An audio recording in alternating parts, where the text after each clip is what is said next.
Hello and welcome to a podcast about something. Today we've got Jay from the VCR Kids in to talk about the Sorcerer's Stone, or the Philosopher's Stone if you're one of our listeners over in England, or really anywhere else in the world other than the US.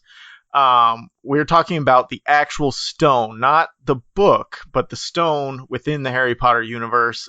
Jay, how you doing tonight? I'm doing pretty good. How about you? I'm good. Why don't you tell us and the listeners a little bit about what the VCR Kids is?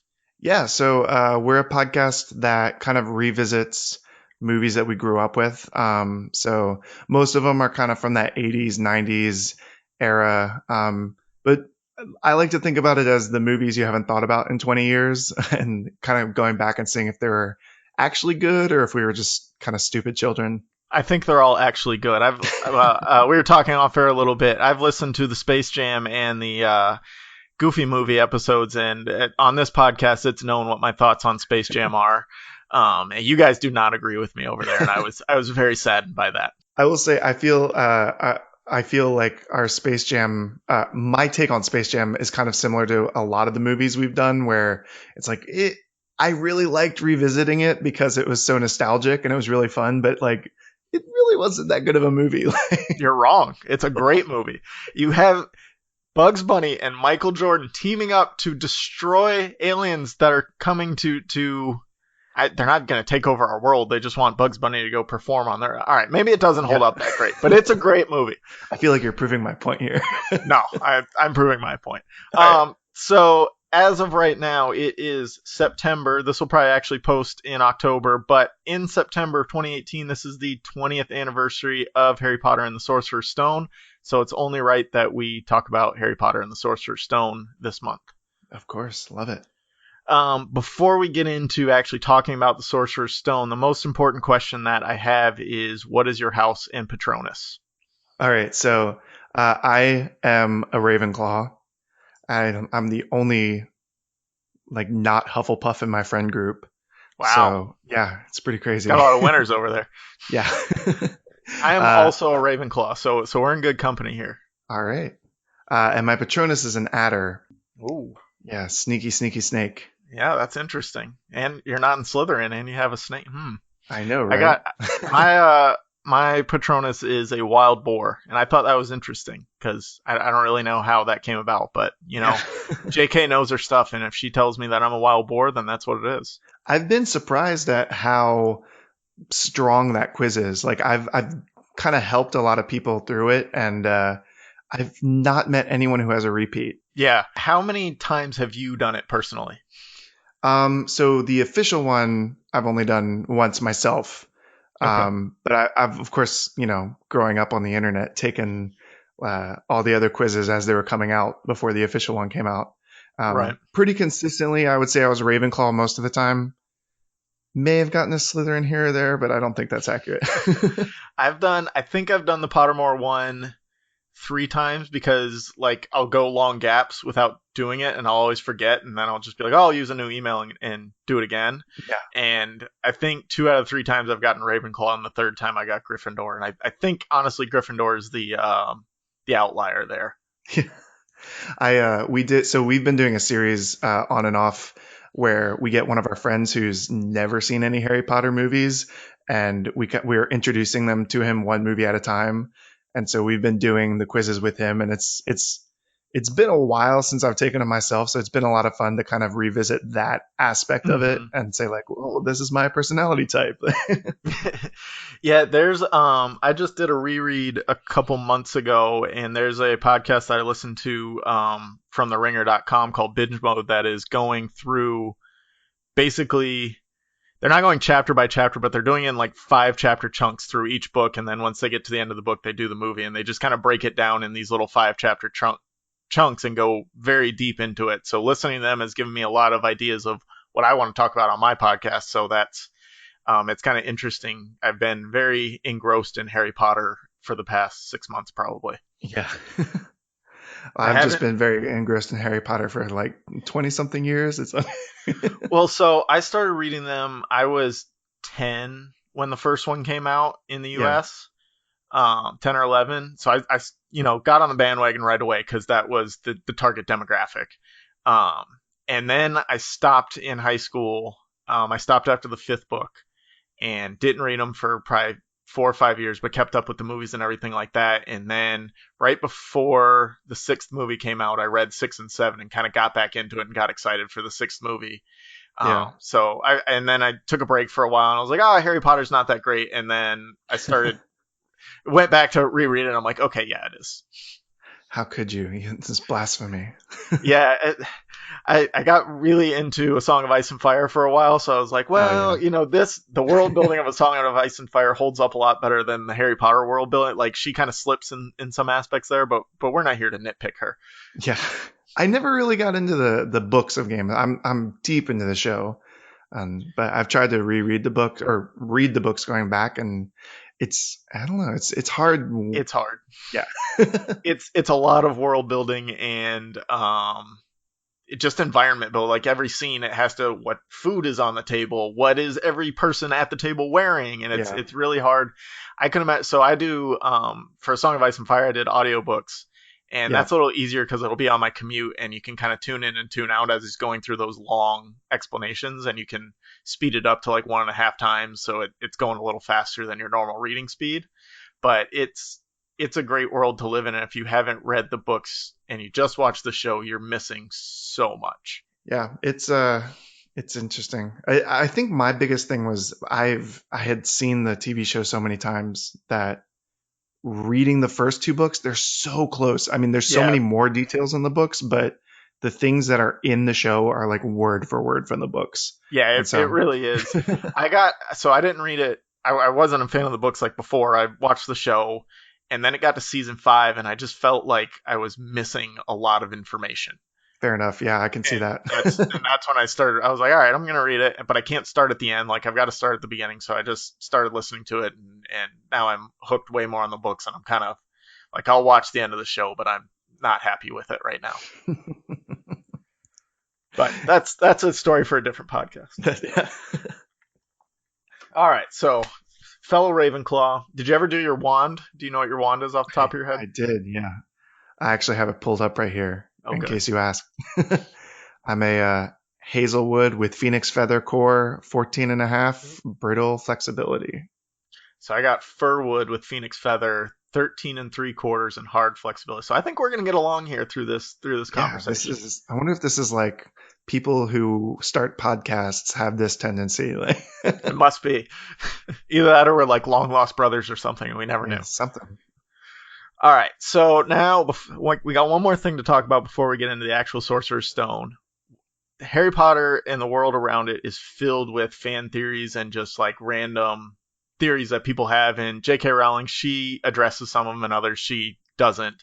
What is your favorite one that you've heard? And it can be just subjectively favorite because it's something you like, or it can be like, this is something I believe now because it's so good. Yeah, I don't know if it would necessarily be considered like a theory because it's not like it's more of an opinion, right? So I've never been on the Snape train, and I Oh, know I'm that with you. like she's like turned it around and like made him the great good guy, but He's like just a stalker yeah, exactly. Like everything he does is just because he's like so like broken up over this girl from when he and was wishes he could give. 15. Like, Yeah, come on. exactly.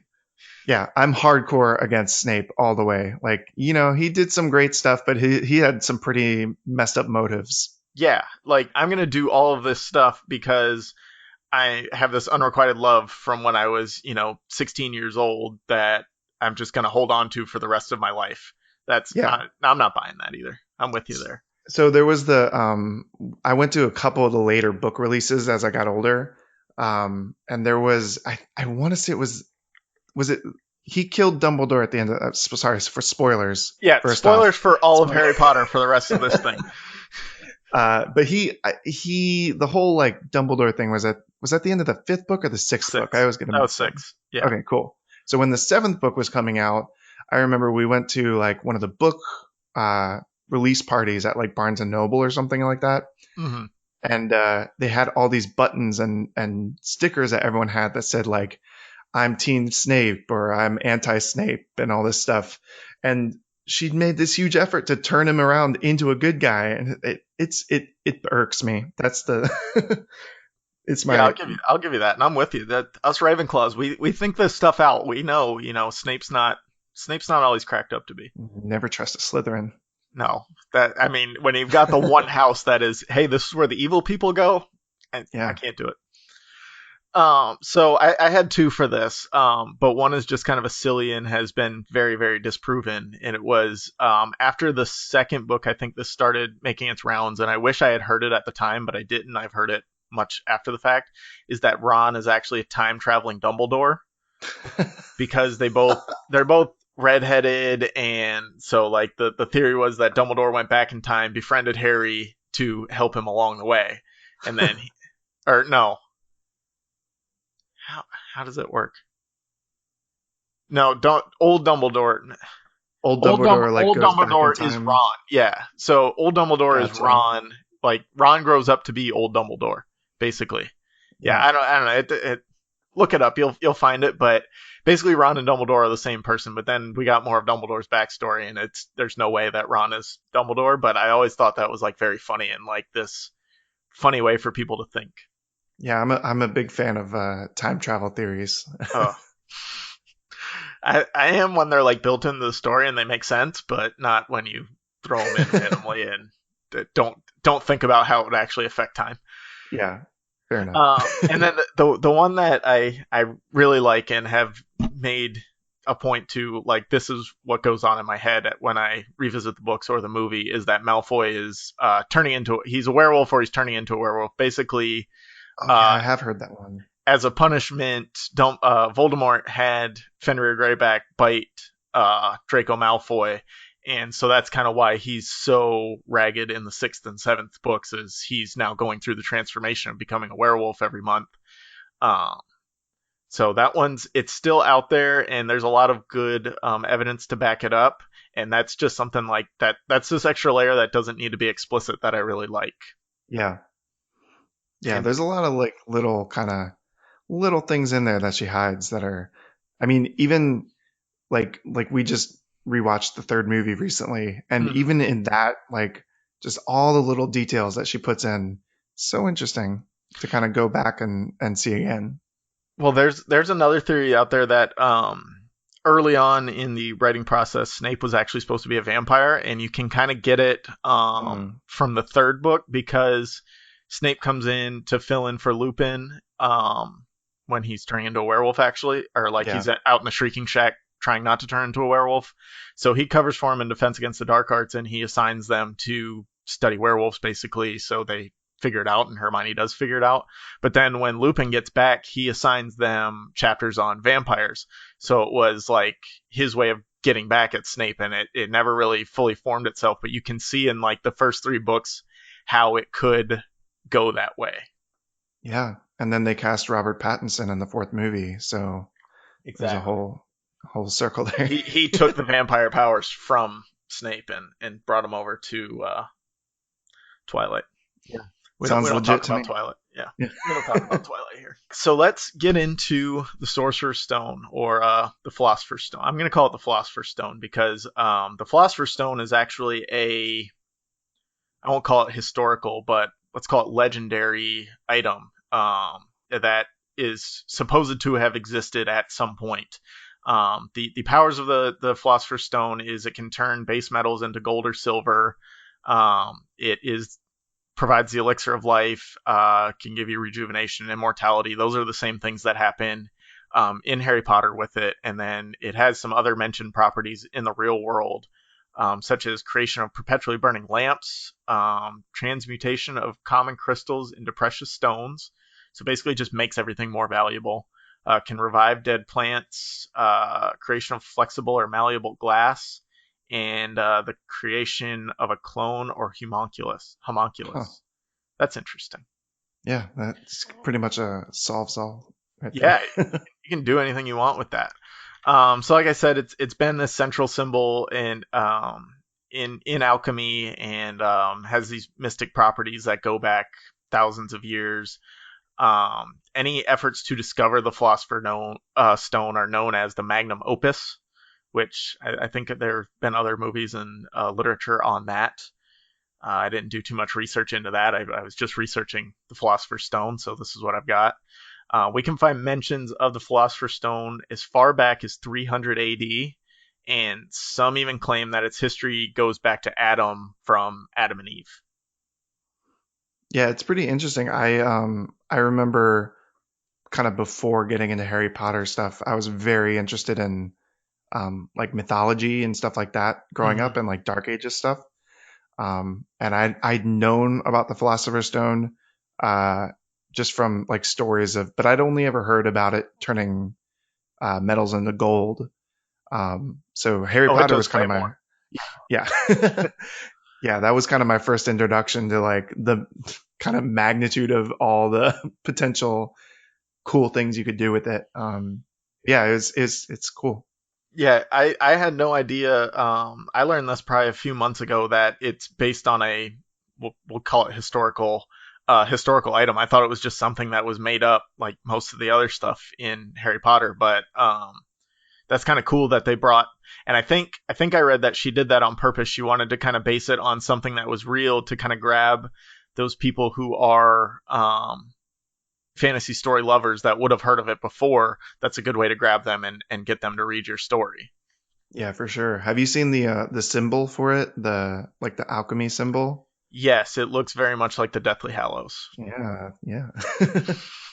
I think it's got I think it's a square and then a triangle and then a circle in the middle, right? I'm gonna have Yeah. to look it up. Okay, yeah. So some history says it goes back to Adam and Eve, who acquired the knowledge of the stone directly from God, and then it was passed down through religious patriarchs as time went on. In the Middle Ages, it was believed that metals like gold and silver were hidden inside different alloys and ores and different metals, and that the philosopher's stone or the elixir from it could help basically extract the gold inside uh, other metals. Yeah, there's a 13th century science and philosopher named Albertus Magnus, which I'm sure is where the magnum opus comes from, probably. He's said to have discovered the stone, and he passed on the knowledge to his pupil Thomas Aquinas right before his death. Magnus does not confirm that he discovered the stone, but he did record he witnessed the creation of gold from transmutation. So there's a lot of history out there on the actual stone, and there's just so many different things of different instances of people having discovered it or having used it and passed their knowledge along. So I mean, I'm sure once the conspiracy theorists get a hold of this podcast, they'll be telling us they knew about it the whole time. Yeah. So real talk here. Do you think it's a real thing? No, probably not. I'm very hard to convince of like all these conspiracy theories and Illuminati and things like that. I just there's way too much that would have to go into it to pull off anything of this magnitude. Like really, there's these people that have been living for hundreds and hundreds of years that nobody noticed, Yeah. especially with the internet now. Like, come on, there would Yeah, be they gotta TMZ just be stories Googling everywhere. something out Yeah, of curiosity, right? exactly. Do you believe in it? Well, I think a lot of times like these historical items or things that have kind of gone through mythology, like I don't necessarily think it's a real thing, but I think it's interesting to kind of wonder about like where it came from, like how everyone had the same story. You Hmm. know, like there must have been something like obviously not as crazy magical, but something that um, kind of at least started the rumors. You know what I mean? Right. So it's Somebody at it's some point had to do something yeah. similar to this, where you would go, huh, that's weird. And I mean, it could be as simple as some, ancient con man trying to trick someone into selling him something. He could turn anything into gold. Yeah, and I would say probably a lot of the stories that get passed down and get turned into myths happen like that. Um, it's just a story told, and then the next generation tells the story again, but embellishes a little. It's just this big long game of telephone, basically. That a con man pretended to turn a piece of iron into gold, and then sold that stone for you know a massive amount of money, and then all of a sudden the next guy and the next guy tell the story, and it just grows and grows. Yeah. But like you said, there's There's stories of a philosopher's stone like substance that appear in Buddhist and Hindu folklore as well. So it's not just like Middle Age Europe. It was kind of across the known world at the time that there's stories of these things popping up. Yeah, that's so crazy. Yeah, it's weird when people make the same story up. Yeah. So in Harry Potter, the we're gonna go back to Sorcerer's Stone now because we live in America and Yeah. that's what I'm used to. So it the Sorcerer's Stone was created by Nicholas Flamel, good old Nicky Flames, and Dumbledore, and its only powers were the elixir of life and to turn metals into gold. Um, and then for some reason, Dumbledore became the protector of it, and Nicholas Flamel and his wife lived for like 600 years due to its powers. Yeah, it was it's funny that it was not really mentioned a whole lot except for like maybe the first book and the last book for such a big item, you know. Yeah, you'd think like more people in the wizarding world would have heard of it. Like no, like Ron's family must just be ignorant to everything that goes on because like they never knew anything about what was going on. I mean, they couldn't even figure cars out, so, you Yeah, know. they're this old wizarding family, and they've never heard of like even stories of the philosophers or sorcerer's stone. Like you would think they would hear legends of it, just like people today have heard legends of it. Yeah, and you would think especially if your school, the head of your school helped create this thing, that it wouldn't be like hidden in the restricted section. Like, you know what I mean? Yeah, like Hermione had to really do some detective work to like because it was like on the back of the frog card it was Dumbledore and Nicholas Flamel were friends and worked on things together, and then she had to Yeah. go look him up in the restricted section. Yeah, it's pretty crazy. So let's talk about hiding it at Hogwarts because as we all know there's no safer place in the world than Hogwarts, which is extremely false, right? Yeah, well, it draws a lot of bad characters. So let's start with why hide it in the school to begin with? Why is that the best place to hide it if you're Dumbledore? Yeah, why I have the same question, right? Like Oh, why so we're is not going to there answer this. yeah, well, I know that I like later on in the books they talk about like the Dementors had to get special permission to get onto the Right, you grounds and can't like it's apparate really in and hard. out. Yeah. Yeah. So like I guess that makes sense, but also it seems like Gringotts was already pretty safe. I know Well, they had a break in right after they took it out, yeah, and but we'll still. talk about that in the actual planning and protecting of the stone section. So yeah, it just never made sense of why the school. Like I get it. I guess outsiders can't come in, but at the same time, well, they can't apparate or disapparate. Anybody can fly in and out because in their first flying lesson, Neville goes off and Harry and Malfoy go off without really Yeah. any restrictions whatsoever, and Neville I mean, almost kills Severus himself. Black is in and out of that school the whole time, and there's a manhunt out for him. Yeah, exactly. And for some reason, they hire Voldemort as the Defense Against the Dark Arts teacher. Like, I can't think, I don't think you can say your school is the safest place if you literally hire he who must not be named. Well, in fairness though, wasn't Quirrell already a teacher for a few years before Harry and Voldy came in? I don't know. I don't think so. I think that Okay. was his because supposedly the position was cursed and nobody ever lasted more than a year. After Voldemort's second visit back when he didn't get the job. Oh, that's right. Um, I was so always and just under the impression that it was something that just happened when Harry and Ron and Hermione came by. But no, now that you mentioned that, I definitely remember that passage. and I think in when they first meet him in Diagon Alley, or Diagon Alley, sorry, I don't want to say it wrong, I'll end up in the wrong place. When they first go there, I think Hagrid tells Harry that he's the new Defense Against the Dark Arts teacher because at that point Quirrell was not possessed by Voldemort, and it happened in between Harry's first meeting with him and the start of the school year. Gotcha. So, but still, like Dumbledore, you got to be on top of your shit here. Yeah. Well, Voldemort is an entrepreneurial fellow. He saw an opportunity and he went for it, right? Yeah, I mean, All credit to Voldemort here. I mean, he knew Yeah. what he was doing. So at another point, it seems like Snape knows that Quirrell is working for Voldemort. So why didn't he do more to stop him? Yeah, they mentioned something about like how Snape had all his suspicions and Hmm. he was following him around and stuff. Like this is a pretty serious thing. This is like the the most dangerous person in the world going after the most dangerous tool in the world, essentially. Yeah, and so yeah, so like you said, Snape follows Quirrell when the troll breaks loose.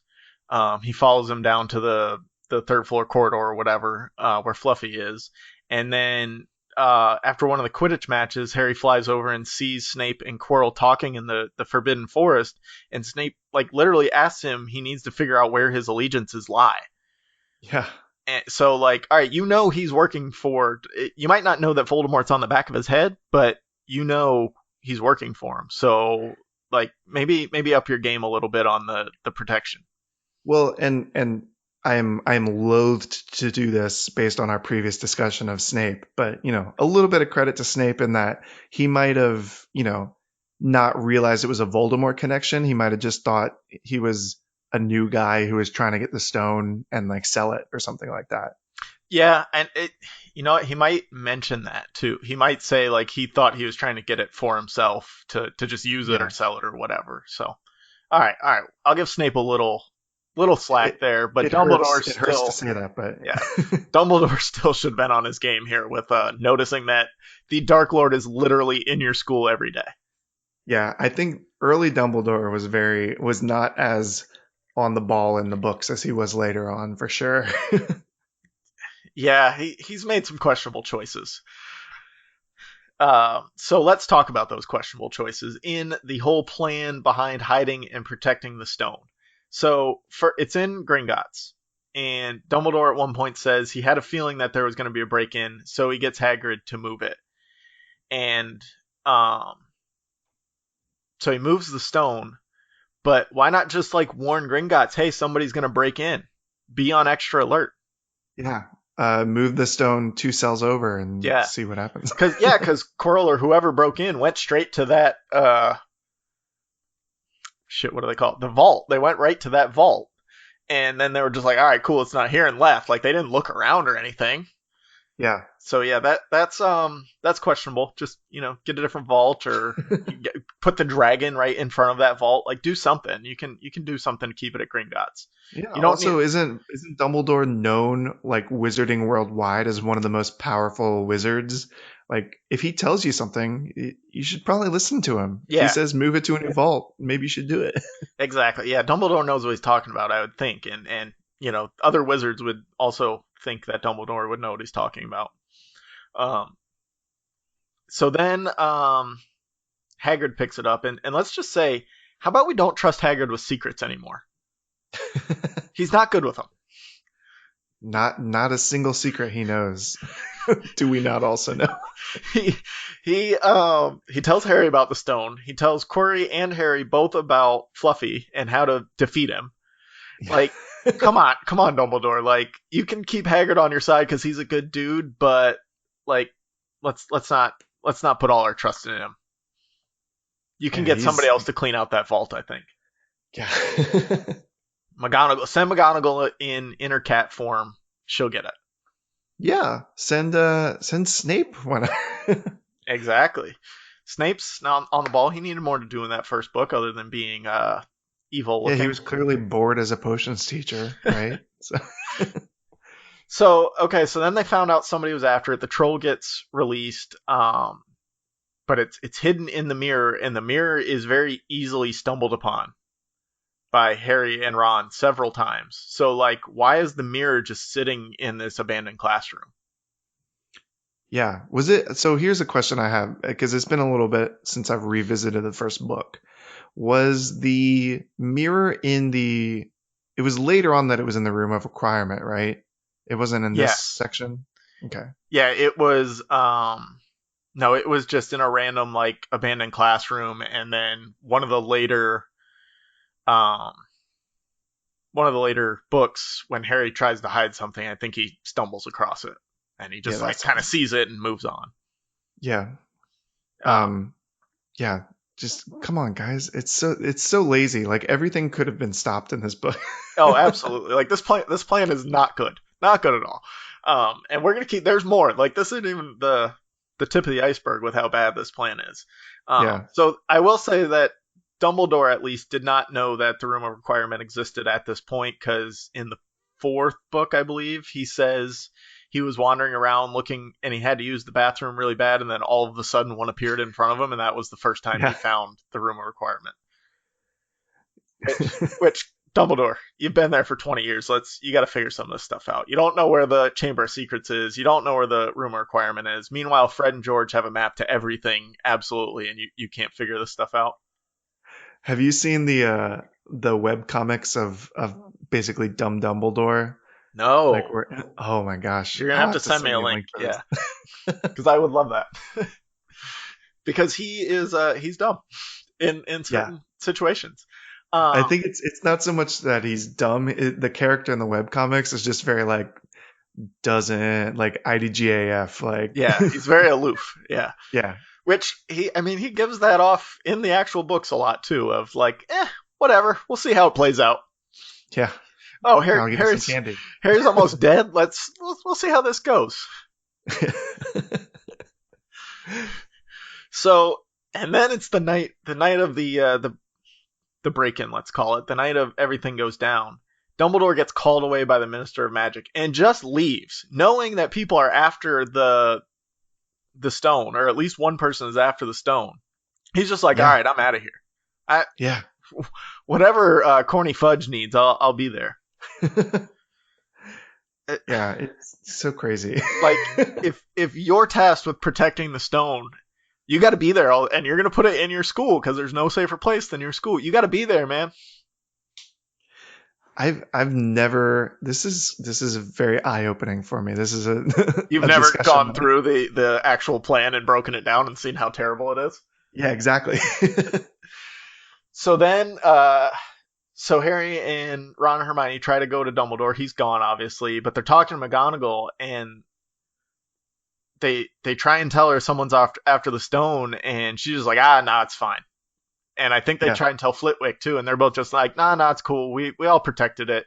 You shouldn't know about it anyway, so we're good. And Hagrid tells them too, don't worry about it. It's all protected. Like, yo, go down there. Send some reinforcements. Yeah. If you and also I mean like if you think about the protections, obviously Fluffy was a tough nut to crack, but as you mentioned, Hagrid told everyone about it. Yeah, it's not a Uh, tough nut to crack if you get Hagrid drunk though. the whole thing with Devil's Snare was something that 11-year-olds learned in Yeah, Herbology that was like their 101. first herbology class. They're like, oh, just send fire at Devil's Snare, you'll be fine. uh, as long as you're a good chess player and you know how to Nope, you ride a forgot one. broom. Yeah. So the keys were first. So Yeah. I have a problem with the keys because this was my next thought was let's go through the traps one by one, and you're doing a good job. Because like you said, Fluffy, easy to get by. Devil's Snare, first lesson. So the keys, Quirrell gets the key, gets through the door, he Yeah. just puts the key back in the room. Take the key with you, man. You're there. He was just so excited he forgot about it. He said, Yeah. "Now is the time." Oh, I don't need this anymore. No, nobody else will come down here after me. I can imagine like him just like absent-mindedly leaving the key in the lock and walking through the door, and then the Oh, key does the like kind Dark of like Lord will be so happy with me. and the key is just trying to like squeeze itself out of the lock and fly away. Go fly back, I guess. Yeah. And yeah, all you got to do is be able to ride a broom, which again, first day of school, you learn how to do it. So unless you're Neville getting in there, you're good to go. Now I'm not the greatest chess player, so to me that would be the most intimidating part. Yeah, but Um, like it's literally the one good thing Ron is good at. yeah. Like Ron is good at nothing except chess. So if like he can figure it out, I'm pretty sure anybody else can figure it out. Question for you: did you ever play the Harry Potter computer games? No, I did not. Okay. There was they did in the computer games the potion scene Okay. where you have to like pick a potion that wasn't in the movie. Mm-hmm. Uh, I always thought that was really interesting. That they kind of like, if you can find some emulators or a really old PC, they're definitely worth revisiting. I think. I'll try and check it out. Yeah, Uh, because they got Peeves in there too. It's oh, crazy. nice. Yeah, everybody misses Peeves, and I like.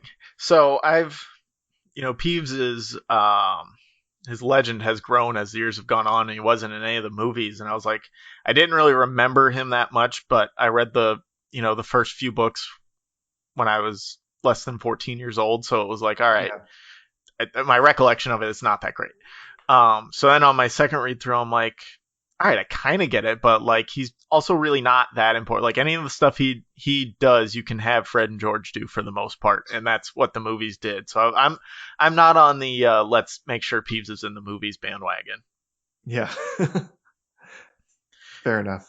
So yeah, then we get the potions, which, like you said, that part wasn't in the movie, which really sucks because that was Hermione's time to shine.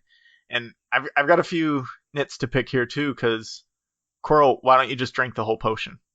Yeah, Like you took a exactly. sip and then just left it. Like if you drink the whole thing, no, or take it with you, or break it on the ground. Nobody else is getting through. And then you can stare at the mirror all day long. Yeah, or at least like add something in that says like similar to the liquid they drank when they were going for the Horcruxes, where like you got weaker the more you Right. drank or something like that. Yeah. And then as far as the people protecting the stone, why do any of the potions take you through? Well, in case the Hogwarts ran out of money and they needed to mint some more gold. I guess, and yeah, so if you need to retrieve the stone, I guess is the reason behind it. But like again, Dumbledore's the most powerful wizard ever. I think he can like get a back door in there. Like you set up all these little challenges when just like don't make the challenges winnable. McGonagall's not going to go down there and get the stone, so she doesn't need to be able to get through. The only person who needs to be able to get through is Dumbledore. Yeah. So Well, I mean, if you really think about it, at the end, he says they decide to destroy the stone, and that's something that they could have done before the book even started. So, yeah, I've got that in my notes from in the fallout from the stone section. So we'll yeah. get there. We'll get there. Don't get ahead of All right. us. We got one more challenge, and then so the last thing where the stone is actually hidden is the mirror. So how long do you think it would have taken for Voldemort to actually get the stone if no one ever came across him? Because Dumbledore's gone off at the Ministry of Magic. Let's say the kids listened to McGonagall and just are like, yeah, they got it under control. How long do you think he would have stood there before he's just like, oh, you know what? I don't want to use the stone anymore, but I really like it Yeah. just to beat this puzzle. He would have just stayed there until Quirrell's body withered. Exactly. And eventually he would have just gone, oh, I don't even want to use it anymore. I just want to know how it works. And Yeah. boom, he's got it. Like Like when they come in the movie, he's just staring at it. He's just standing there. Like, how long has he been standing there? exactly. And how long would he continue to stand there? He could have been Yeah. there hours. I mean, Voldemort doesn't need to eat in this form, right? Like, He needs the unicorn blood. So that's eventually true. they would have had to go back through all the challenges, go get some unicorn blood, go back again. But now they know how to beat all the challenges. Like they don't even have to try very hard. They know which potion it is. They know, just fire away at the devil's snare. Maybe Quirrell actually keeps the key on him as he's going back through. He's like, oh shit, I'm going to need that later, and takes it with him. Yeah. Yeah, If it weren't for these meddling kids. yeah, but yeah, it's really, and I get it. It's a book for 11 to 15-year-olds, so like you got to kind of make it them the heroes. But Yeah. like this is a rough plan to protect the stone. You're not doing a good job. I think our wands and our houses are. You were right. We're very eye to eye on a lot of stuff here. This is our Ravenclaw brains just ticking away at like this isn't hard. Like go get Luna Lovegood. She would get you right through. Oh my gosh. So let's talk about what. All right, they get the stone, and then boom, right away, let's destroy it. Yeah. What? Okay. Why didn't we do this first? You waited 6 months or whatever it was to do that. Like they said, there's a quote from Dumbledore. Is like, well, Nikki Flames and I, we talked about it and we realized the dangers after Voldemort tried to steal it. Like just now, you realize that? Yeah. You should have realized that like 500 years ago of what the dangers are. You didn't realize it when you had it locked in the safest vault in the Wizarding World? Yeah, right. Like, hey, Hagrid, pick this up and just do whatever you can. Just smash it. You're half giant. Just smash it, smash it. You'll be good. Yeah. Take a little piece home for yourself and don't get drunk and tell anybody what it is. So there's a this is gonna kind of jump back a little bit, but he had Hagrid transport it and he just put it in his pocket. Like Hagrid can't do magic. Yeah, why And he's in this wizarding world. why isn't Quirrell learning to be a pickpocket and just like, you know, Yeah. Like, yeah, go Hagrid on. might give you a rough punch to the face, but like you can stupefy him and be good to go. And Hagrid can do magic, just not well, because he does have his umbrella. Because Yeah. Dumbledore got his wand back for him. He's It's not not allowed, supposed to right. do magic. I feel like the rules in the Wizarding world are very fast and loose. Because there's not good. It's kind of like the way the NFL runs their discipline. It's like, today we like you, so we're not going to give you that hard of a punishment. Yeah. Yeah. I don't know if that's just Cornelius Fudge or if that's the Ministry overall, but it doesn't seem like it's a well-oiled machine over there. It's a mess. Yeah, we could probably do a whole podcast on the Ministry of Magic's incompetence as well. Yeah, I think if you ever ask us back to do more Harry Potter stuff, I'm definitely gonna have to bring Erin in. She'd have a lot of fun in these discussions. Oh yeah, I've got more topics, and right now you're gonna be my go-to Harry Potter because I've talked about like briefly on Harry Potter with a few other guests, but we never got like deep into it, and this has been, and we got a little bit more that's I assume is probably gonna continue to be good. So we'll definitely keep the Harry Potter wheel turning here because I've got several topics that I need to discuss on it. Yeah, rock and roll. My friends don't want to listen to me just talk for hours upon hours of why the plan to hide the Sorcerer's Stone was stupid. That's why you have a podcast, so you don't need friends, right? Exactly. I can find new friends. Yeah. So yeah, we talked why not just destroy it right away. So what happens to Nicholas Flamel, or as I like to call him, Nicky Flames, after the stone is destroyed?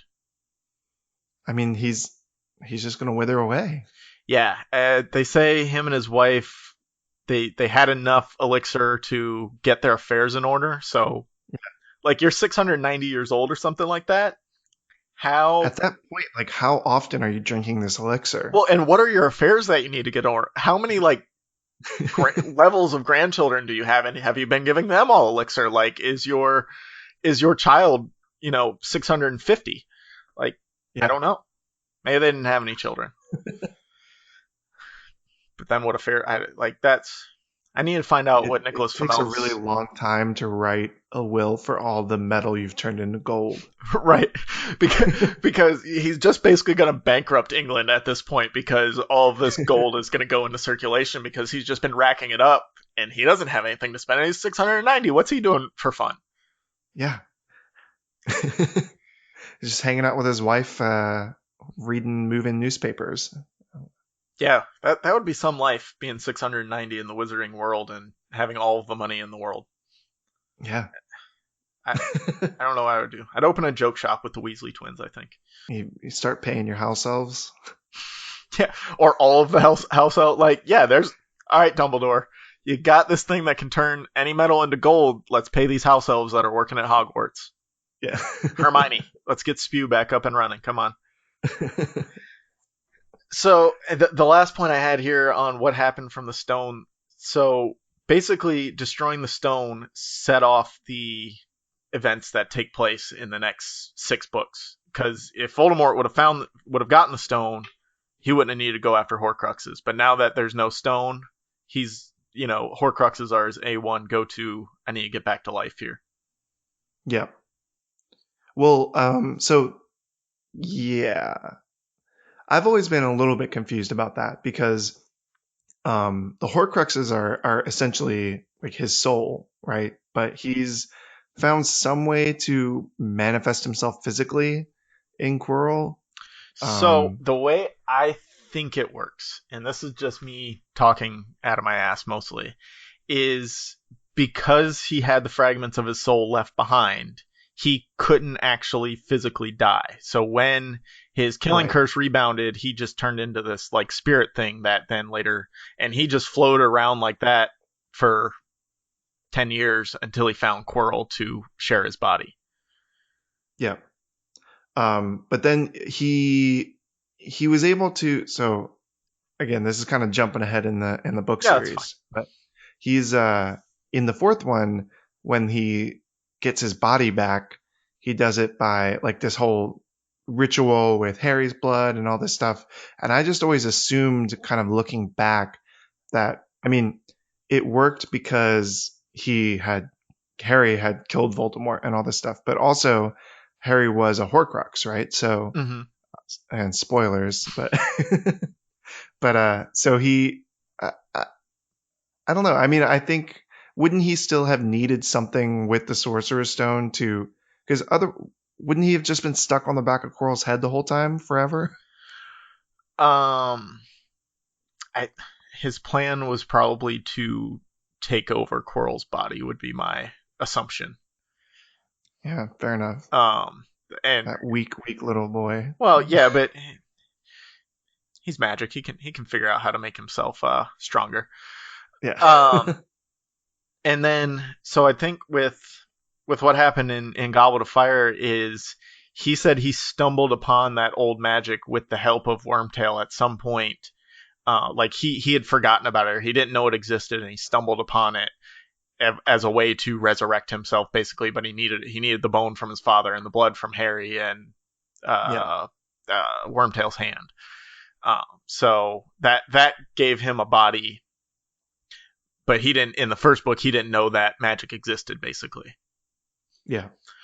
Um, Gotcha. so wouldn't it have been smarter if you're Dumbledore, and we've already established he's not always, not always thinking completely ahead. Wouldn't it have been smarter to not destroy the Sorcerer's Stone, keep it as a bait, basically. You keep moving it around, hiding it in different ways, protecting it in these great ways that you come up with. Um, and then go on your hunt for the Horcruxes. Because as long as the Sorcerer's Stone exists, Voldemort's going after that first because that's the easy way. And that because then he still can fall back on his Horcruxes. But Dumbledore knows the Horcruxes exist. I guess he didn't until the diary. Yeah. Yeah, I think they said that the diary was the first It one that was the he. first one, and he didn't know it existed. He didn't know that they existed until he found. All right, never mind. Sorry, Dumbledore, you're smart again. I take back everything. Not everything, but I take back that point. But yeah, I just figured that would give them a little more time. If they just keep kind of moving the stone around, that would give them more time to hunt the Horcruxes down. But I guess not. So I've always had this question, and this is jumping ahead, and it's kind of getting off the Sorcerer's Stone topic, but I need to bounce it off somebody, and it's not a full podcast. It's like a 4-minute conversation, maybe, hopefully. Maybe it's 15 minutes, maybe it's an hour, I don't know. So and I asked this on Harry Potter Reddit, and I didn't like the answers I got. If in book 2, Voldemort comes back as 16-year-old Tom Riddle, Yes. what happens to the spirit of Voldemort that is out there floating around? Is it like a magnet where they're drawn together now and they can combine? Does 16-year-old Tom Riddle need to relearn everything that he learned to become the Dark Lord? Like what do you think happens in that kid? Like say Harry doesn't stop him and he comes back and he's Tom Riddle, 16 years old. What happens next? Yeah. I had a very, very similar question that I threw at That my wife. Ravenclaw connection. Yeah, she just shot me down, but that's the Typical Hufflepuff. Hufflepuff. But so I was really curious as to how 16-year-old Voldemort like knows all the stuff about like who Harry Potter is. Ginny told him. Right. Okay. Jenny to a wrote certain it. degree. No, Jenny wrote it because she was in love with Harry. She wrote like everything about Harry's past. Like she wrote that he defeated Voldemort, and like so she wrote all that in the diary. So he learned that as she was writing. Right. There was something. What was it? It was something when they go back in time in a later book. I can't remember what the connection was because I promised myself I wouldn't rewatch the movies until we watched them with Andrew. But there was something that was it was like he did something when he was a lot younger that like didn't apply. Like it was some weird time connection between like the later flashback of Tom Riddle Mhm. and like the flashback in the Horcrux, and like the whole time thing there really kind of like threw me off a lot. But and yeah, sorry. No problem. I've rambled incoherently trying to find my thoughts enough on this, so you get one. Yeah. Yeah, I think there were some weird because it would have been in book 6 when they're trying to find the memory from Slughorn, and there were some weird like, okay, he learned Yeah, about and it then, and then he created it, or yeah, there was a I think it was like a really close time there. yeah. But yeah, that's just something I've always wondered of what's Tom Riddle's next step if he succeeds in coming back as a 16-year-old. Because like Yeah, he's got to like relearn everything. yeah, the later Horcruxes, that's fine because he made those later in life. I guess the ring he made when he was 18 or so, but all the other ones they were after he learned a bunch and Yeah, murdered so one. he's got like he knows his mission in that he doesn't like muggles, but he also doesn't know anything about Death Eaters or like who his allies Hmm. are. Yeah, he Like, would have no idea he needs to go find Lucius Malfoy, who set up the whole plan in motion to get him to come back. Which that's a great plan by Lucius Malfoy. We talk about bad plans in the Sorcerer's Stone. yeah. Given a 11-year-old girl a free diary that talks to her, yeah, Yeah. that's A+ there, Malfoy. Of a very dreamy 16-year-old boy. Exactly. Yeah. So when she finally meets him, she's like, "Wow, okay, yeah, I'm down for this. He's better than Harry, anyways." So if you have an idea of, as a listener, of what Tom Riddle would have done when he came back, please let us know on Twitter at APA something, or you can email me a podcast about something at gmail.com, or let the VCR kids know. Yeah. This is all great discussion points that I can't wait to raise with Andrew when we see him next. And if you think the plan to hide the Sorcerer's Stone was good, please let us know why, because you're wrong. Um, but I'd like to hear your Yeah. opinion. I'm looking at some of these web comics. I'm definitely going to tweet these at you because Yes, these please are do. these are ridiculous. All right, that's pretty much all I've got for the Sorcerer's Stone. You got any other points you want to hit about the stone or the books in general? I find it very like the magic, the wizarding world has become such a thing with so many hard set rules Hmm. that I feel like the book and the first movie just are really finding themselves, right? Like Yeah, um you really going back on a reread or even a rewatch of the first movie because the first movie was pretty well told and it stuck to the story pretty well. yeah. So going back to those, you're like, why is it like that's not how this magic works? That's how this magic works because she builds it Yeah. out so much better later, and you're like, okay, you made a mistake, and now you're kind of trying to cover your track. But she, to her credit, she does a really good job of covering her tracks on a lot of this stuff. Yes. There's just like little thing like when they're in the train and he's trying to turn his rat yellow and he's like all the spells that they're doing are like rhymes in the Hmm. beginning, like, Well, and then that just goes out the window after the first book. there's a theory on that too of like he couldn't turn the rat yellow because he's not really a rat because he's Wormtail. So that it was actually a real spell, but it didn't work. Yeah. Well, there's also the one that Seamus is doing. He's doing another rhyme spell at some point when he loses his eyebrows, right? So Yeah, there's there's a lots lot of of little rhyme spells. yeah, and that was like really playing to the younger audience, I think, of like let's make this easy for them, and the the magic words for each of the different spells are always kind of more simplified earlier than they are later in the books, and then you get to like Sectum Sempra where it just rips people in half pretty much. Yeah. We'll have to do another episode on Half Blood Prince because that's let's do this before we go. Favorite books, least favorite to favorite.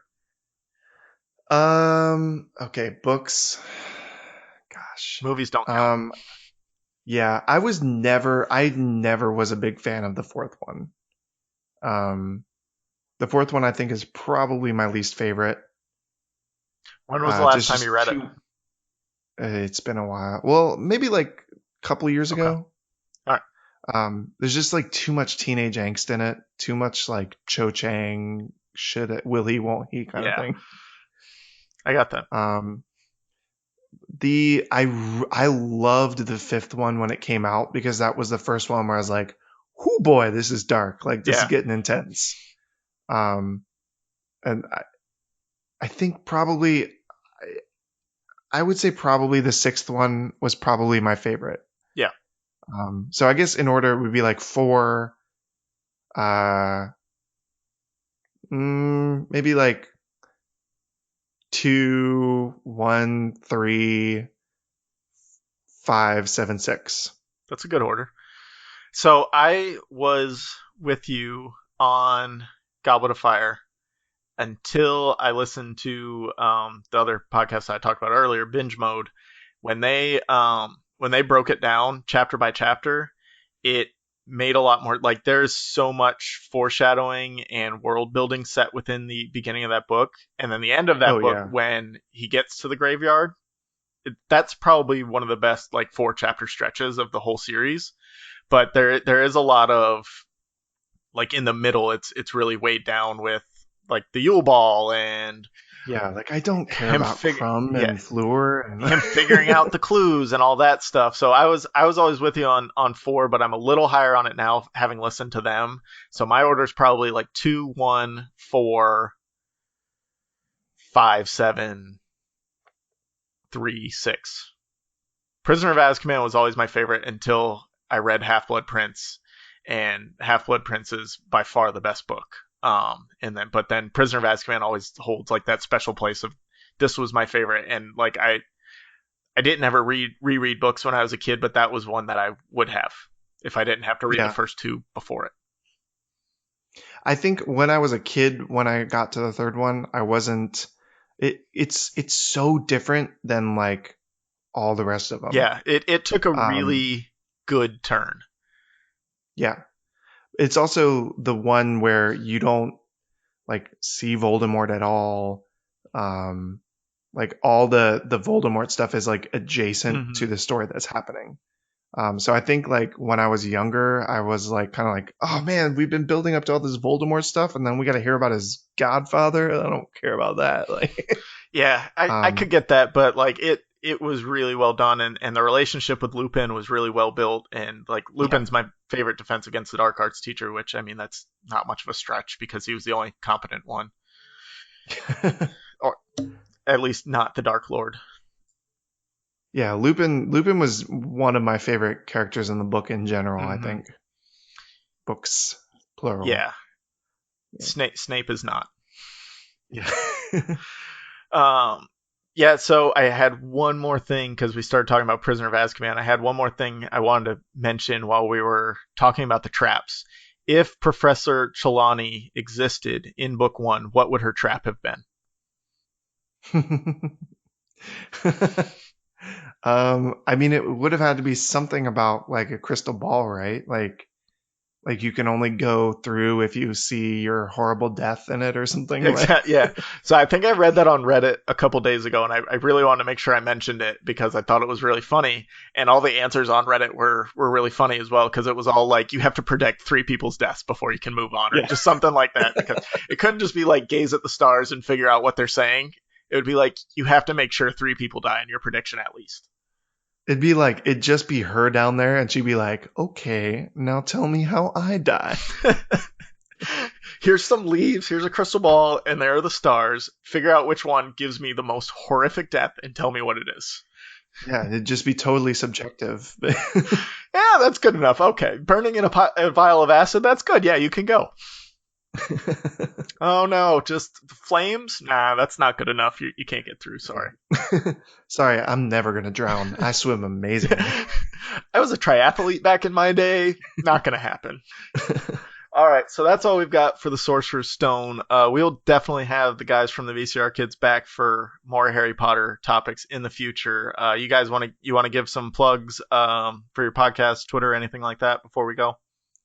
Yeah, sure. So we just released. Well, I'm not sure when this episode is going to be coming out, It's not going to be but coming out for a month, so okay. I don't know what movie we just did, but We are doing, like we mentioned, a special series on Harry Potter where we watch them with our friend Andrew, who's never seen them. So you can find those in our feed. We did recently just upgrade our microphones a lot. So the first two sound really bad and the third one sounds great. Awesome. That's always good when you get to upgrade the microphone. Yeah, it's fun. And then we have our Twitter is and our Facebook and all that stuff is just at the VCR Kids, or you can check out the VCRkids.com and yeah, come hang out. Yeah, it's a really great show if you want your childhood ruined because they don't think the 90s were as cool as I do, then definitely listen to them. And it's really fun to listen to. The all of the hosts that get involved have a really great rapport. I'm looking forward to listening to the episodes that I have in my queue. I just have a lot of other podcasts that I listen to too, so you're in there. You got Teenage Mutant Ninja Turtles one that I'm going to listen to. I'll probably go back and listen to the Harry Potter ones now that we've done this, and I know how you feel about Harry Potter. I know that you're a Harry Potter lover, so you can't kill that for me. I'll be Yeah, I got the vibe that you were kind of staying away from it because you were afraid we were going to bash it. Yeah. I mean, you killed a Goofy movie. You killed Space Jam for me. I couldn't have you do that to Harry Potter. Fair enough. All right. So thank you again. Check out the VCR Kids. And thanks. That's all we got. Thanks. It's been fun. Hey, this is an ad about something. Audible, to be exact. Audible is a great way to catch up on all your favorite stories while on the go. Audible includes an unmatched selection of audiobooks, original audio shows, news, comedy, and more from the leading audiobook publishers. I've been using Audible for years on my daily commute to catch up on some of my favorite fantasy stories, including Harry Potter, The Once and Future King, and A Song of Ice and Fire, narrated by the Guinness World Record holder Roy Dotrice. I also love getting Audible's recommendations. Just recently, Audible recommended that I read Armada and Ready Player One by Ernest Cline, and Spectacularly narrated by Will Wheaton. I listened to both of these stories and loved them both because the narration by Will Wheaton just made the stories even more enjoyable and immersive than if I would have read them on my own. So if you love books, I've got some great news for you. Right now, for my listeners, you can get any audiobook you want from Audible for free when you sign up for your free trial of Audible using audibletrial.com/a-podcast-about-something. Again, to download your free audiobook today, go to audibletrial.com/a-podcast-about-something. Thanks for listening. And now it's time for the 2-minute ISO. But first, listen to this promo from one of my fellow podcasters. What podcast brings you true stories of exceptionally smart and insanely dumb crimes every week? Dumb and Busted, obviously. But Hannah, where's your one-stop shop if you want to hear about a killer nurse, a pervy arsonist, or a group of hella old dudes breaking into a vault? Dumb and Busted. Allison, come on, seriously? We host the show together. Okay, last question. Where can I go if I need to hear the number one song of 1999, I Want It That Way? What? The Backstreet Boys album Millennium? How did we even get on this tangent? Oh, okay. Sorry for being the only one who's ever fallen victim to their tight harmonies and timeless songs. Anyway, please listen and subscribe to Dumb and Busted on iTunes, SoundCloud, Stitcher, Google Play, or anywhere you get your podcasts. Crime you later! What's the deal with voice control these days? Seriously for a minute, though. I know I started that off kind of goofily, but I don't get what's going on with voice control smart hubs in your home. Like, I've never seen the appeal. I've tried to use voice control, and I've tried to use, like, the Google Assistant on my phone. I've never had an actual smart hub, but I can imagine it's the same thing. The voice control remotes, all of that stuff. Everything is getting the voice control treatment, and I really think it's a hassle. It's super annoying. Most of the time, it can't hear you or it doesn't hear you correctly, so you have to say it 4 or 5 times to get it just right. You gotta say it, then it repeats it to you to make sure you said it right. If you didn't say it right, you have to say it again. Or like if it's on your phone, you have to say it and then you have to read it to make sure it picked it up right and say it again. It just seems like an extra hassle. Like with the TV remotes that are all adding voice control, like it's super easy to pick up the remote, push 3 buttons, and I'm on the channel I want. I don't want to have to pick it up and say, Xfinity, go to ESPN, and then it take me to some other channel because it didn't actually hear me correctly. No, I hit 403, boom, it's on ESPN. I'm good to go. And it's the same thing on your phone. Siri, look up this. Google Assistant, look up this. And it gets half the words wrong. So what's the point? How are you actually helping me? I don't get it. The other thing about it, especially with the smart hubs, is now you've got something in your house that's always listening to you, collecting data. It's a huge privacy issue. I don't know, like, I know Google has all my information anyways, but I don't really like giving them more that I can control. I've got mics on all my phones, so it's picking up that anyways. But like it on with the smart hub, it's just literally sitting there. You got an Amazon Echo or Google Assistant, Google Home, whatever the Apple one is. They're sitting there, they're listening, waiting for their prompt. And that's the other problem. Sometimes, like in my car, I'll be listening to podcasts or whatever, and the it somehow prompts my phone to pick up the assistant, and then I'm stopped listening to whatever I was listening to, and now it's trying to search for whatever the dude on the podcast said. This happened to me not even 2 weeks ago. I was listening to a podcast, Mixed Media Force, by the way. Check them out. They're really great. He's really great over there, Jason Lampro.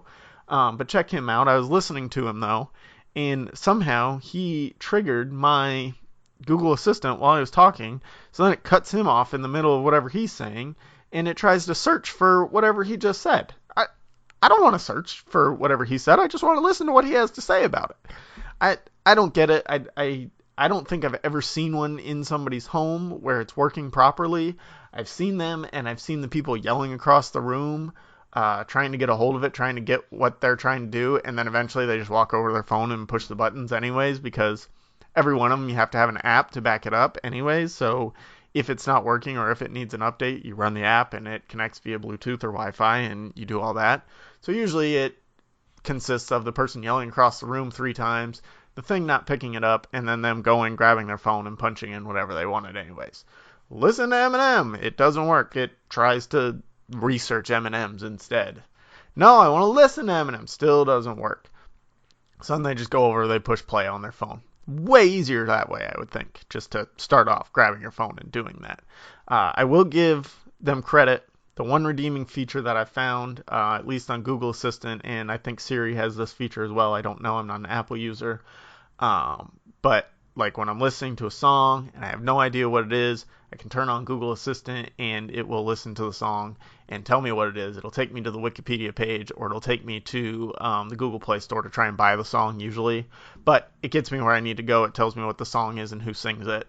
And that's really all I'm looking for in that case.